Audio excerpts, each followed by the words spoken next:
Hey guys, what's up? It is the Merc and the Lich Lord here for Bullshit Games, and we are recording this video. We've just gotten back from NJCon, and we kind of wanted to tell you guys our thoughts on it. Yeah. Just to give you kind of an idea, it is about 11:20. We just got back, and we are really tired. We had kind of a rough trip. Yeah. We got lost. New Jersey's a black hole. Jersey would not let us out. It would not let us out. It's a black hole. So, I mean, just bear with us through this video. We're a little tired, but we'll try to make it entertaining, and we'll tell you about the con. It'll be goofy as shit. Yeah. Well, what to say about the convention? Well, I guess we'll start the drive. Going there, it was stormy, which, I mean, obviously, that can't be helped. That's kind of a running thing here at Bullshit Games. We go to conventions and it storms. Yeah, it stormed. 2007, Historicon, Blizzard. Yep. Well, yeah, that's the last main one we went to. We went to. It rained when I went to the last War Store weekend, too. When we went to Games Day, it rained a couple of times pretty bad, too. This time, it pretty much poured the whole ride, and rain. But we still made pretty good time. We're here in central Pennsylvania. It took us about 3 hours to get there. Down was great. We made it in 3 hours. Yeah. Back, we took like 5. Yeah. Which will be discussed in a few minutes. Screw you, New Jersey. But anyway. But I would have to say my biggest gripe with the convention. The first problem I had with the convention, and I don't know if this is what you were going to say or not, but there was like finding it. Yes. Yeah, it was. There's like no signs. It was very difficult to find. That was probably we drove around trying to find it, and it was kind of in the back, kind of tucked away in the convention center, and like back a shipping road almost. Yeah. That's the biggest gripe I have with it. And for a convention that billed itself as I think on the website it said it's the biggest gaming convention in the Northeast. Yeah. Which it was a good convention, but it's not the biggest. It was small. It's pretty small. Compared to what Historicon used to be in Lancaster and what the War Store weekend is, it was tiny. Yeah. I mean, it was really small. Yeah. It was two room. There are 12 tables. 2 rooms and another little room, and that was it. 12 tables they had of games. There was the vendors flea market, and there was a vendors area. Bear in mind that this is only their 5th year. Mm-hmm. So, I mean, and from what I've heard there, it is growing. Mm-hmm. So, hopefully it'll continue to grow, and it'll be a lot bigger than it was. But it was definitely not a very big Here's another thing that I didn't like. I went on their website to look. I looked at the Pell. I looked at pre-registering. And maybe I just didn't see it, but nowhere on the website did I see where there was an entry price. Like, you had to pay so much to get in. And when we got down there, the guy at the desk was like, it's $20 for the weekend. Yeah. We were only there for Friday. Right. And I really think they should have had like a $10 for one day pass. Yeah, I agree. And once again, I mean... And you really didn't get anything for your $20. Right. You just got in. You got in. Which there was some cool stuff there. Mm-hmm. I thought it was a good convention. Yeah, I mean, it was nice really overall. Cool games. There's some... I think an important... vendors were pretty good. Yeah. I think an important thing... Well, I don't know. The vendors were. They were. I mean, a lot of historical. If you are a historical gamer, then you would be in heaven at this place. This convention so many historicals. This convention's targeted at historical. It's historical. It is. There weren't any. There was some Force on Force. There's Force on Force, which is still kind of modern history. There's a lot of Flames of War. There was Saga. I didn't see any Flames of War. I didn't see any Flames of War. No, there was. Well, there's a lot of buy. There's a lot of stuff. Oh yeah, for sale. Yeah, there was Saga was for sale. Saga was for sale, which I think one of our viewers asked us if there was going to be Saga. There was a lot of Saga for sale there. Eben Star, actually, he was the one that asked. And were they playing it? No, I didn't see them. They might have been playing it tomorrow. Right, there's a whole another day. Everybody down there told us Saturday is the big day for gaming. Right. But they had it for sale. I mean, they had they had starter sets. They had the rule books. The only problem I had with that was you couldn't look at the rules. Yeah, it was sealed, which I kind of wanted to look at the rules. Everybody said good things about the game, but I don't want to buy into something if I can't look at the rules first. Right. But the starter sets look pretty cool. The starter sets? Starter sets. Okay. We were at 2 different conventions. The starter sets look pretty cool. But anyway, let's why don't we some positives. Back it up a little bit. Okay. And why don't we start kind of like from the beginning of the day? Okay. And just go through our day. Yeah. Like, we got there, and I mentioned my two big gripes in the very beginning was there's, like, no signs. Yeah. I mean, it's in an expo center, and they don't have any signs up for... You know what sign they had up? They had to sign up for the hot tub blowout sale. Yeah. Which apparently that was the other convention going on at the same time. Yeah. And the entry at the door. I mean, don't be wrong, I don't mind paying entry at the door. You pay entry at HistoriCon, you did it at Games Day. Yep. Now, Games Day kind of spoiled you because you paid it at Games Day and you got like a model and like all kinds of stuff. A giant tome of all their models. Yeah. They give you and like even at HistoriCon and the War Store weekend, you pay to get in, but you get stuff. Right. And I'm not saying that you should get stuff just because you paid to go into the convention, but it's kind of nice for when the convention runners are like, oh well, you paid so much money to get in, here's something. Yeah. But what? Anything to add? I know you. They're my biggest two gripes. Just finding it and the price. Mm-hmm. They're my biggest two things. Honestly, I really enjoyed the convention. Mm-hmm. As I said, this was definitely geared more towards historical gaming. I mean, for us, we went down and it was cool to see a lot of the games because there's some really interesting history. And one of the big pluses is that everybody there was very approachable. All the people we got people who were very interested in their games, very interested in the history that was behind their games. Just very friendly and very willing to tell. I mean, we got invited to like 2 or 3 games there, and that's really one of the first times this happened. The one thing I thought was a little weird. I thought it was a little it was almost lazy. I know it's only their 5th year run in the convention, but we got down there pretty much right at noon, and the convention started at noon. The vendors weren't set up. The games weren't set up. Yeah. And, they kind of had the attitude of, well, it's Friday. Pretty much everybody comes Saturday, so we're just kind of, Yeah. We'll get to it when we get to it. Yeah.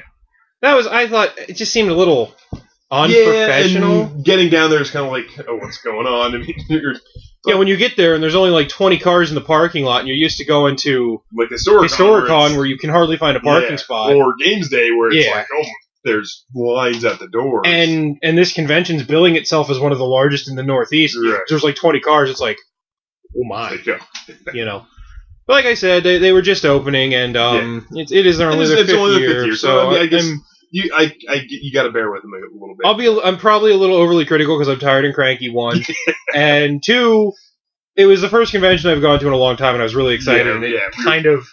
My expectations were, here from the website, and it kind of felt like here. Yeah. What about the vendors area? What did you think of the... I thought it was alright. As I said, there was a lot of... it was all historicals. Well, I can't say that. There's one guy there who does professional painting, and he had some War Machine stuff. I'm gonna plug. I believe his name was Bill. He's a very, very nice guy. It was kind of cool. Found out that he's from Pennsylvania area too. He's from Pittsburgh. And his company, I don't know. I think there's probably more than just him. Yeah, but they do. It's called Major Objective Games. They do painting. They do painting for your models. Basically what he was telling me was if you want a miniature painted, they can pretty much get what you want and paint it for you. Yeah. And you know what? I'm going to go out on kind of a limb here and say that it didn't seem like it was that expensive. Some of the painted stuff he was selling down there, he had a painted Lancer jack for Signar, which is one of their light jacks. It's really cool. And I think to buy that jack and put it together and paint it yourself, I want to say they're like $25 for a light jack. I'm not sure. Yeah. And, I mean, he was charging $45, which it was put together and it was painted. Right. So I don't think it was that much of an upcharge. It didn't seem... Right, it didn't seem too bad. It wasn't like the guy at HistoriCon with the 3 painted Forge World Bane blades. Like, $900. It's like, oh. But, yeah, he was good. He was a good guy, and he actually bought some things from him. And the other thing I'll say cool about what he was telling us, I didn't look at the rules, so I'm not really into World War II gaming. But this was his game actually sounded kind of neat. It's they do a World War II skirmish game, which you can see on the business card right there in the corner. He said you control just like a platoon of guys, and it's really like a focused firefight. Mm-hmm.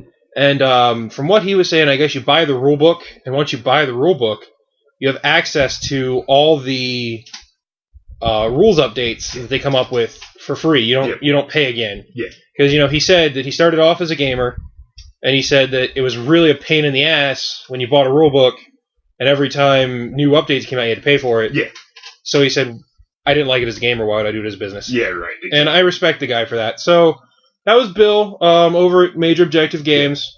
The website is majorobjectivegames.com. It says they're on Facebook, so you could probably find them Major Objective Games on Facebook. Give them a check. They're pretty cool. I like talking to the guy. He seemed pretty nice. The only other thing I'm going to say about the vendors area is usually when you go to conventions, at least like HistoriCon and the Warstore weekend was kind of this way. The prices are sometimes a little lower. Yeah, they were pretty expensive. And I think historical miniatures gaming is even more of a niche than fantasy and sci-fi gaming. Yeah. And I think that's probably the main reason why their prices are a little bit higher. Yeah. Because almost all the models are pewter or metal. But some of the models are cheap. Some of the models are cheaper. But the rule books are what were pretty expensive. I was a little put off, I will say, because I was looking into Musket and Tomahawks. Yeah. Which is it's like a colonial continental skirmish game. There's 4 factions of book I was looking at. There was the British, German Mercs, French. Actually, there's more than 4. There was Brits, French, German Mercs, the American Continental Army, and the Indian tribes. Yeah. So there's 5. And it looked really cool. And then I went to look at the rulebook, and the rulebook was like 60 pages or 80, and it was soft cover, and it was $40. I was like, ooh, that's... Because the rulebook was 40, right, and a starter set was 50. Yeah. No, I will say this about the starter sets I looked at. They had a lot of minis in it. Oh, yeah. Like, it said, like, the French one I looked at was a full 200 and some point army for this game. I don't know how big the games get, but 250 points is usually a pretty good chunk of an army to play. And I would guess that the games get pretty huge. I mean, scales like that, you can get pretty good size. So I would think that it does. But who knows? It might not. The other thing I was a little put off by with some of the vendors was they just had totes, like tubs, like carrying tubs. Yeah. And they just had blisters, just lined up, like side by side. Yep. And if you really wanted to see what it was, you had to rifle through them. And maybe it's just because I'm used to fantasy and sci-fi gaming cons where the blisters are kind of on the wall. You can see what it is. But like I said, I mean, some of the vendors, they were cool. Yeah. There was some guys there playing X-Wing, Fantasy Flight's X-Wing. That was kind of neat seeing the minis actually. They're nice. They're very nice minis. They're a little pricey, but they're nice. And they're big. I mean, like the Millennium Falcon was like this big. Yeah. Which, I mean, when you really think about it, the Millennium Falcon was probably a bit bigger than a battleship for Battlefleet Gothic. Yeah. And the Falcon was $30, and I think before Specialist Games died, battleships for Battlefleet Gothic were like 45 or 50. So yeah. And you also in the Falcon box you get cards to run. Han Solo's a pilot, Chewie, Lando. You get tokens. You get a flight stand. So.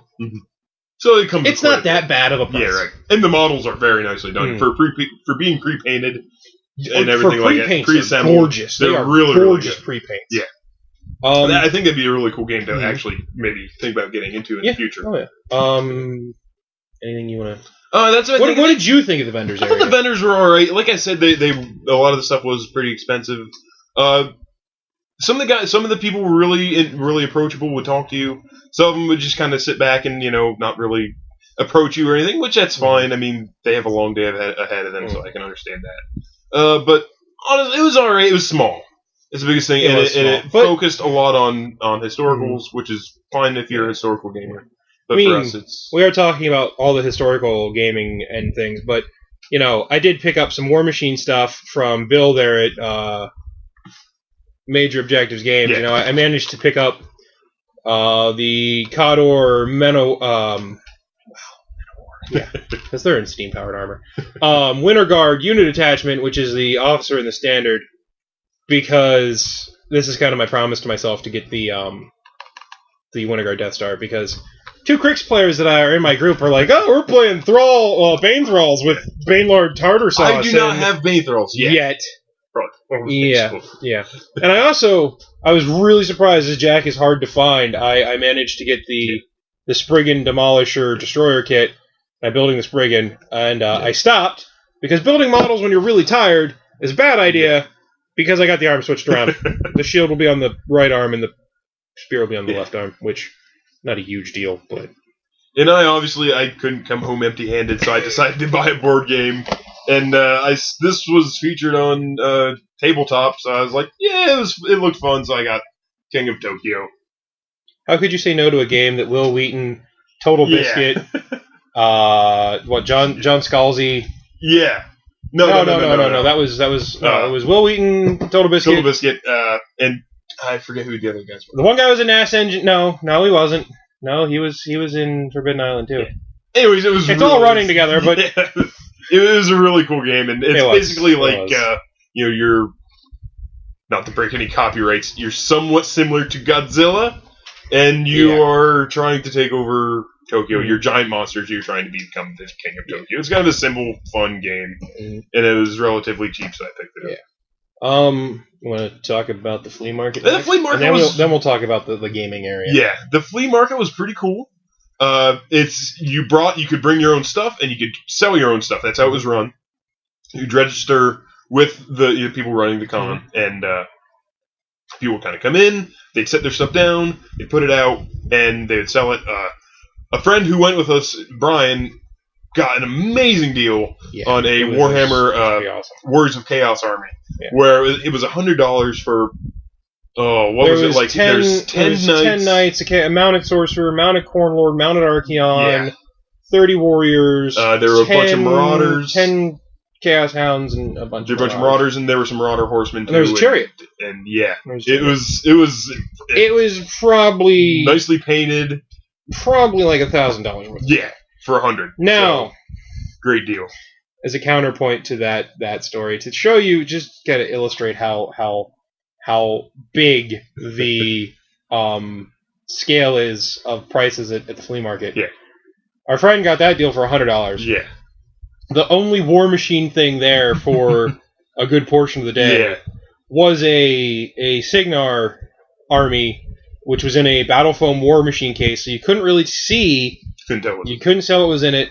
Now, he did have the Stormstrider battle engine out, so you could see how it was painted. And the paint job was pretty nice. Very nice paint job. I like it. But he wanted $1,000 for it. Yeah. Which, I mean, for me, going to a con and, $1,000 just out of the picture. And I mean, I was talking to one of the other guys there, and we got to talking, and he's like, well, how much is the battle engine worth? And he's like, well, how much are your units worth? And you start thinking about it. It's probably close, but... It's probably close, but... I don't know, just to go to a con and just... To me, to go to the flea market... Right. And plunk something down for $1,000... Yeah. It kind of says you don't want to get rid of it, right? But if you can, you will. Yeah. Yeah, you're just seeing if you can get that. Like look at the guy who came in when we were getting ready to leave with the Crick stuff. Yeah. And he was really looking to get like $800 for it. But we had talked to him, and it had come down to $450. Mm-hmm. I mean, he had a lot of stuff. He had 8 of the little bone jacks. Yeah, 8 of the bone jacks. He had a seether. He had a harrower. Yeah. He had a metal, one of the old metal slayers. Mm-hmm. He had like 5 or 6 Bane Thralls. I think he had the min unit of Bane Thralls. Yeah, he had like without 10, attachment. I think it was like 10 Mechanothralls. Mm-hmm. He had a full Thrall. Mm-hmm.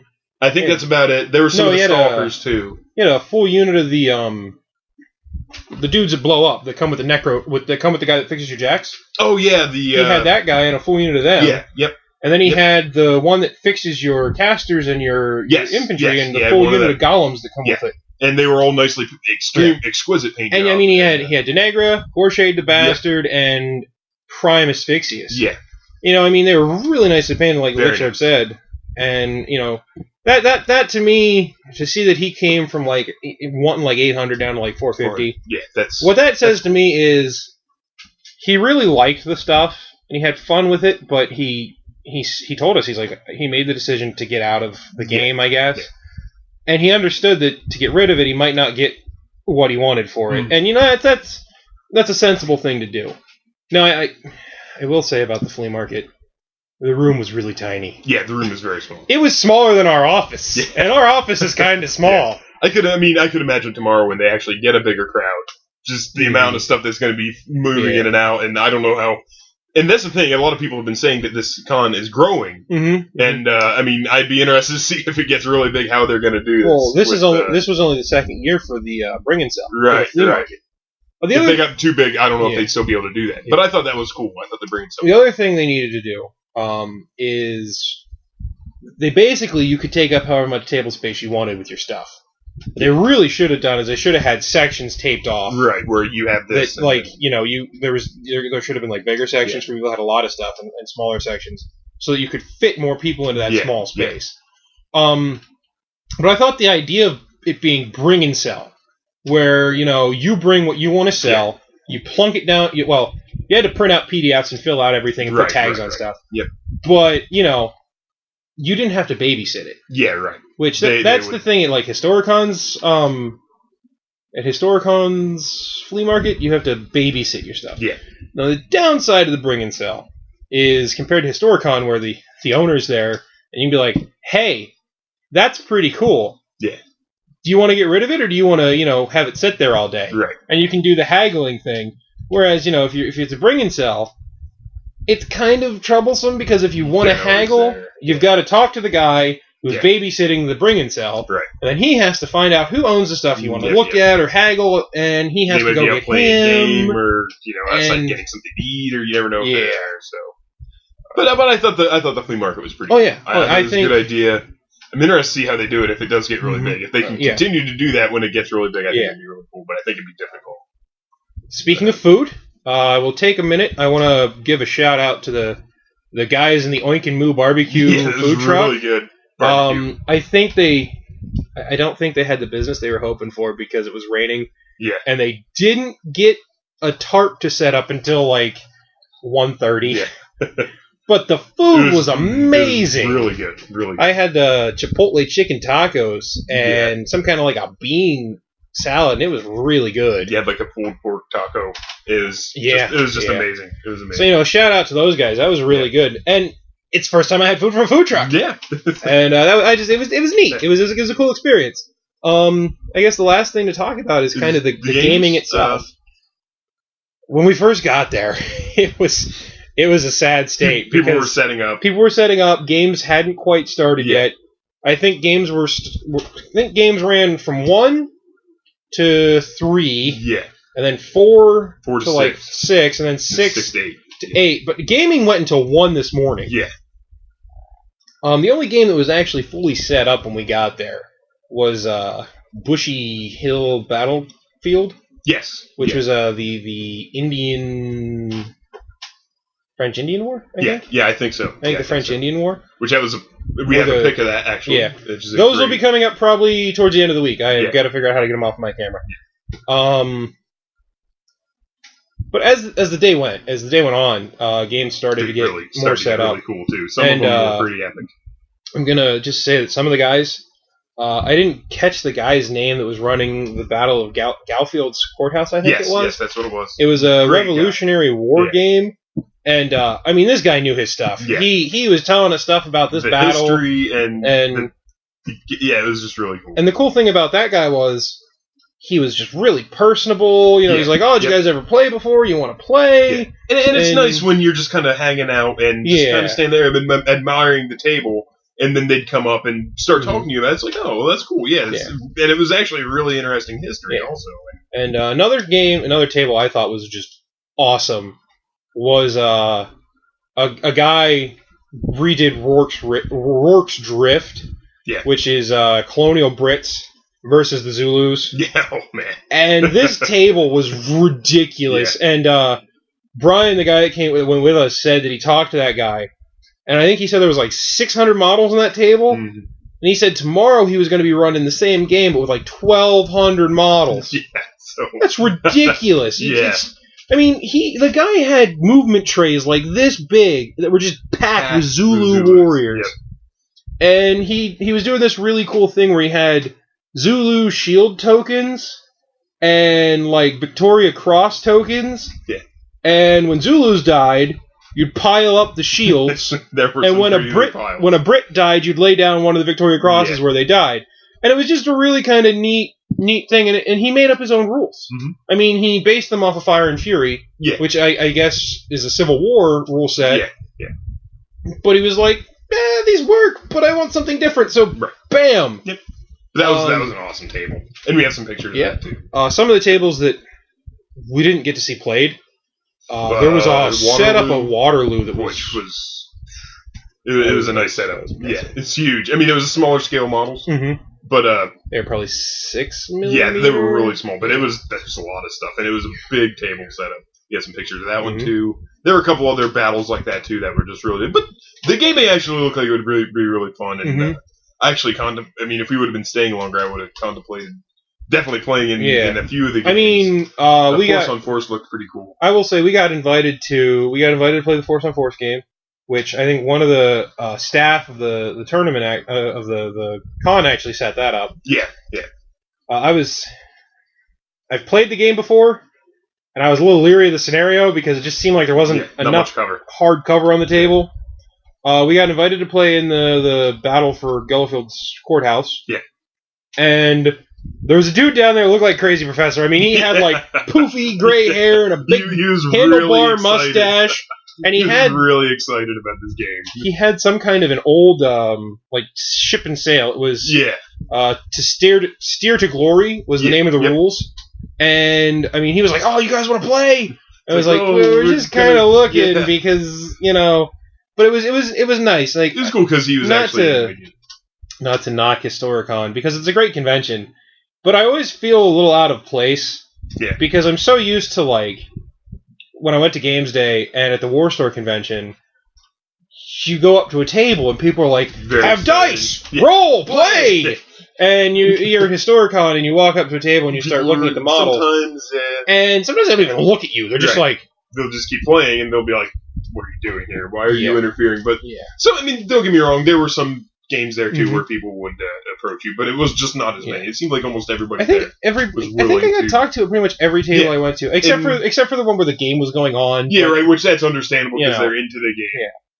I mean, even the people who were gaming were excited about it. Nobody. There was no nerd rage going on. Yeah. Everybody was having a good time, and it was cool. I mean, there was really great. There was even some excitement there at some of the games because it was like you got some cheers going on. And, And I like that at a convention. I like excitement because it's so bad. I'm just talking bad about Historicon, but no, Historicon is great. The gaming at Historicon is just like it's very very like mellow. There's not a lot like if something good happens, it's like a golf clap. It's not like whoa.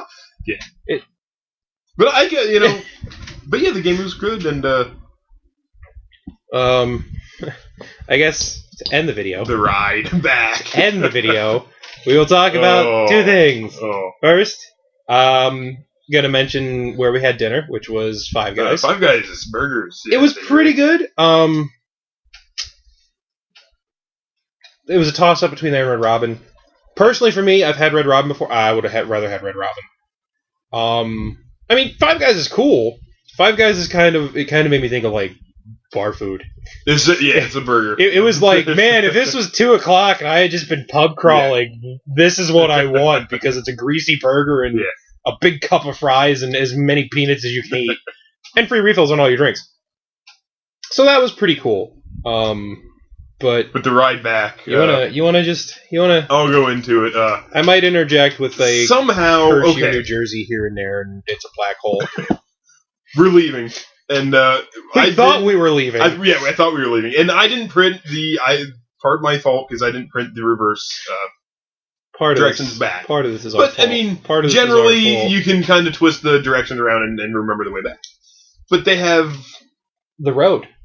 The road that goes from being a south road to a north road, and a north road to it's I think it's like 440. 440 north, and there is no 440 south. So we tried to turn it around, and we're looking for 440 South. We can't find 440 South. Because 287 South turns into 440 North. So How the fuck does that work? So we see a sign that says 287 because that's where we're trying to get to. And okay, we're going to try to get to 287. And we end up on, like, this road called 515. And we're pretty lost at this point. I eventually got on I-9.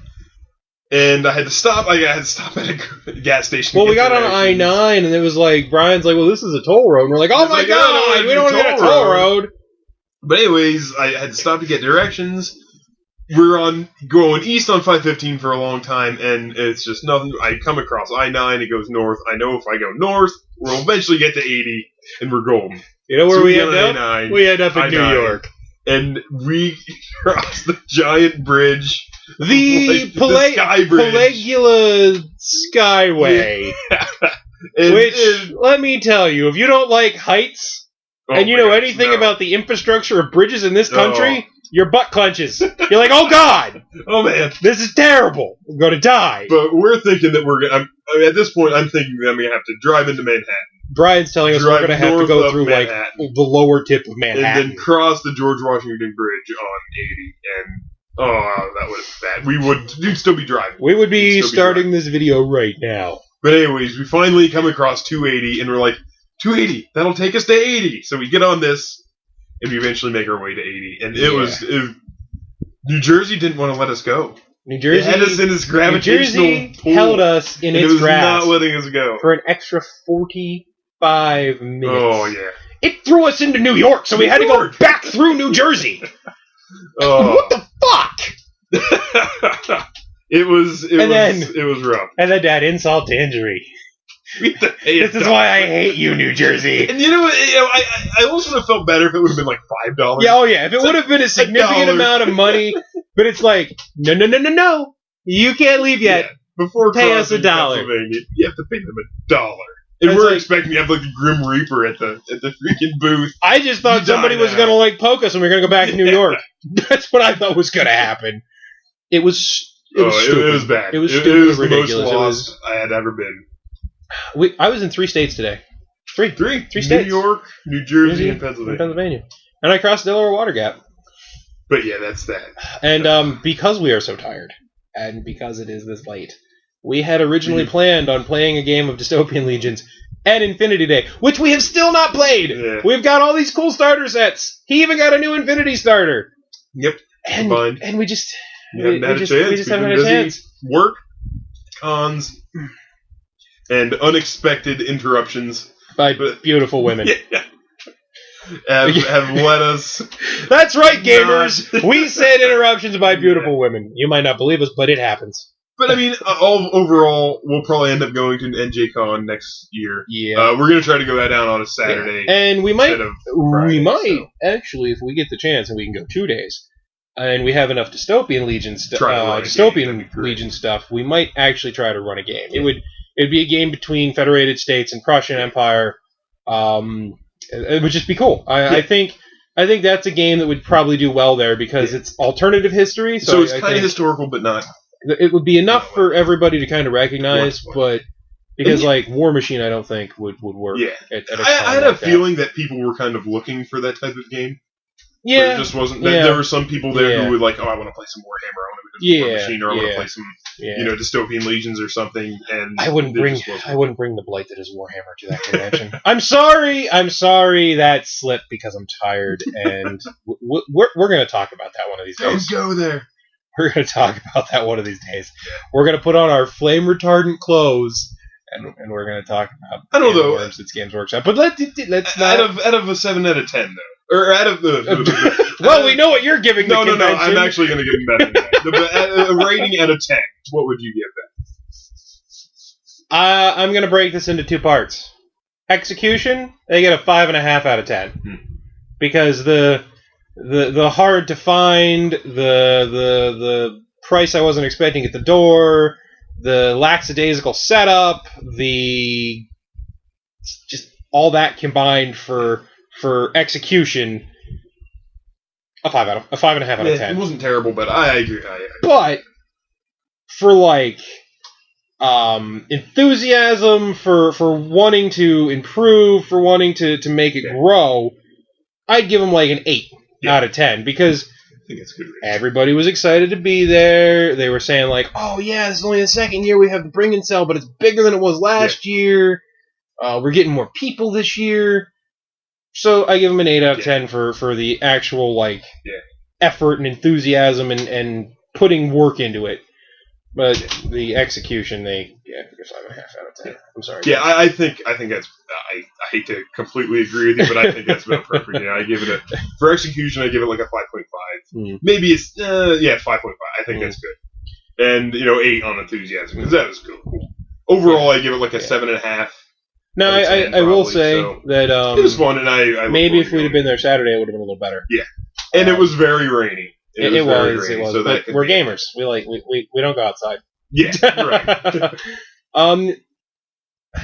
I guess I was a little disappointed too because I didn't get to buy all the stuff I wanted to buy. Yeah. I was hoping to start, get a good chunk of my circle. I had a shopping list. I was gonna get like Convergence and Manic Warpath, and now I just have to order it from the War Store. But hey, that's okay because I like the War Store. We actually saved some money by not getting all the stuff we did. I actually spent more money on food than I did on miniatures, which is kind of crazy. But yep, that's it. We've gone a little over the half-hour mark. We've rambled long enough. I think hopefully we kind of gave you guys an idea of what the convention was like. I guess I will. The crowd's a little older. Like at most historical miniatures conventions, the crowd is a little older because it just attracts, I think, the older kind of crowd. And I'm not saying that younger gamers won't be into it. There were quite a few there too. But it's mostly older people. There's nothing wrong with that. They're all great guys. They're nice. They're nice guys. If they were all old grumps, that'd be one thing. Some of them might be a little eccentric, but we're all a little eccentric in the gaming world. We're eccentric. But hopefully you guys have an idea what the con was like, and if you're a historical miniatures gamer, check it out because you'll love it. It's great. It'll be right up your alley. Go to it. I mean, check it out.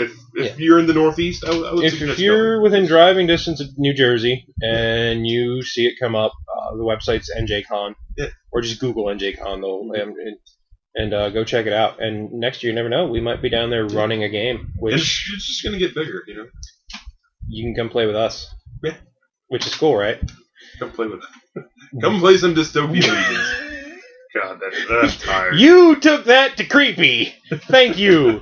Usually that's my job. I had to do it. No. But really, hopefully we will be check it out. Hopefully we'll be down there running into Dystopian Legions. Also, like I said, this is the first con of hopefully many we're going to get to go to. We might try to go to HistoriCon down in Fredericksburg. Yeah, I think it'd be that's a pretty long drive for just one day. Yeah. I used to have a friend that lived in Fredericksburg. Yeah. We could always just crash with his parents. Hey, other mom and dad. No, but seriously. Hopefully you enjoyed the video. Hopefully you enjoyed what we had to say about the convention. Hopefully we didn't talk over each other too much because we're tired and this is just silly. But we wanted to get this up, recorded while it was all fresh in our minds.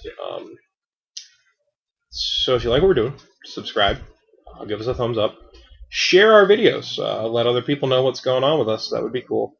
And we're gonna go, and I might drink a beer, and then I'm probably gonna go to bed because I'm tired. Because today was rough. It's a rough life being a war gamer.